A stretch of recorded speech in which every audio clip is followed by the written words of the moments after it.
Do you think real estate is a business or no? I think real estate is a great way to lower your taxes and preserve wealth. I think it's an awful way for you to actually make money, which really pisses people off on the internet, but it seems to be true. I mean, play this game with me for a second. All right, you get two options. Option one, you can go buy a single family home for $400,000, the average price for a single family home in the US. You take $400,000 worth of risk, and then you rent it out to somebody. Well, the average rent nets you profit-wise about $167 a month. So you're taking a $400,000 risk for like a couple $100 a month in profit. Then you take the average small business. The average small business, maybe you could buy same way you could for buying a small piece of real estate, a $400,000 business. You put some money down and get the rest from the SBA or seller financing. And the average small business makes, let's be conservative and say 10 to 15% per year. You're still cash flowing tens of thousands of dollars. And if you're good, you're probably increasing profit margin where you could be getting $100,000 plus from a business instead of a piece of real estate. The business will take way more work than the real estate would, unless you're doing a lot of the work yourself. That's the difference I see between the two. It's totally true. But what's the risk? I think that's where people go wrong. We've sort of started to associate work as bad, and we don't think of the risk. I think the risk with real estate is actually way bigger than we think, which is this big asset that you have overhead. And theoretically, maybe it's less work, but you've also got to find a renter.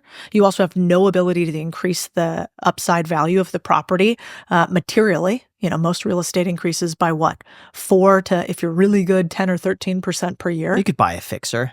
Cosmetic changes. Which is what? A lot of work. And you would still be only netting a couple $100 per month on average.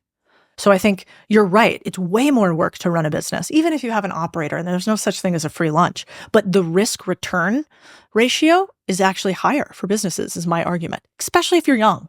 Like, what do you have to lose with your first time going after a small business this way? And this is really not popular to say, but Bill Perkins, a dear friend of mine, who was the author of Die with Zero, and obviously he has a lot of money now, but he said something to me that I was like, fuck, that's so true. He's like, if you were in the US today, for most of us, especially if you're probably listening to this, you have near zero risk. The likelihood of you being homeless and starving is actually quite low. For most of the US, that's just not going to be the case. If that is true for you, which is true for most of us, that means our only risk is ego risk, which is real, which is we don't want to have a relative disconnect from where we think we are today versus our peers. So we're not willing to take a risk on a business because what if we fail and we lose this nice house and podcast studio and we've got to go be a waiter, right? Our risk is ego-based. And if we think that way, then we should actually be taking as much risk, smart risk, strategic risk, learning risk as we can when we're young. Because the older we get, then it is material. Then you have kids, then you have a house, then you have car payments, and maybe you can't take care of them. But when you're young, man, I wish I had taken more risk early on, and I didn't.